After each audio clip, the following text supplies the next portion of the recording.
Les facteurs majeurs, on les connaît vraiment tous. Je ne vais rien inventer. C'est réellement la digitalisation de tous les contenus audiovisuels, la faculté pour Internet de circuler dans le monde entier, et surtout ce qu'on oublie de dire parfois, c'est que c'est gratuit. Les mails sont gratuits alors qu'il fallait timbrer les enveloppes avant. Tout est quasiment gratuit. La voix est gratuite. J'ai téléphoné à Paris gratuitement toute la journée. C'est incroyable. Alors, je pense que vous avez des spécialistes de la marque ici et du marketing, et je trouve que les conseils qui sont donnés sont très judicieux. Une marque, d'abord, elle est ce qu'elle est, donc elle a ses propres valeurs. Donc la plus grosse erreur, ce serait de varier en fonction de la technique. Une marque, elle représente ce qu'elle représente, si c'est de l'eau minérale ou si c'est une voiture, peu importe. Et ensuite, elle peut assez facilement transposer ses valeurs avec chaque nouveau média. Donc si demain les voitures sont toutes connectées à Internet, ce qu'elles peuvent déjà être d'ailleurs, c'est les ingénieurs qui peuvent s'adapter et les créatifs qui peuvent trouver intéressant pour le grand public de faire une proposition rigolote.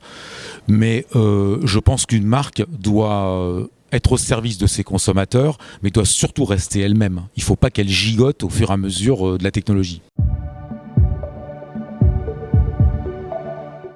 Alors je pense qu'un des facteurs majeurs sociologiquement, c'est précisément que le consommateur n'a jamais eu autant de pouvoir de toute l'histoire des consommateurs. Peut-être que depuis le sur-mesure, quand vous faisiez des choses sur mesure, il y a une centaine d'années, vous aviez du pouvoir. Vous vouliez un col bleu, des manches longues, des manches courtes. Après, il y a eu le prêt-à-porter. Et là, le consommateur a beaucoup perdu de pouvoir. Et aujourd'hui, il est en train de récupérer énormément de pouvoir. Aujourd'hui, en France, une marque ne peut pas rester avec un buzz négatif plus de 48 heures. Au bout de 48 heures, elle doit prendre la parole et réellement agir sur ce buzz. Et ça, c'est quand même invraisemblable pour quelqu'un de mon âge.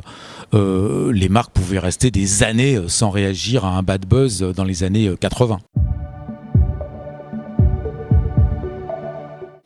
Alors là, les modes de consommation futurs, j'ai aucune idée. Ça dépend de la marque. Moi, comme je le disais dans ma conférence, je pense que ce qui compte, c'est pas l'invention, c'est l'usage qu'on fait de l'invention.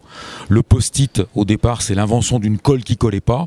Donc finalement, les ingénieurs qui ont inventé cette colle sont deux abrutis, jusqu'au jour où on a trouvé l'usage du post-it, qui est devenu un succès international.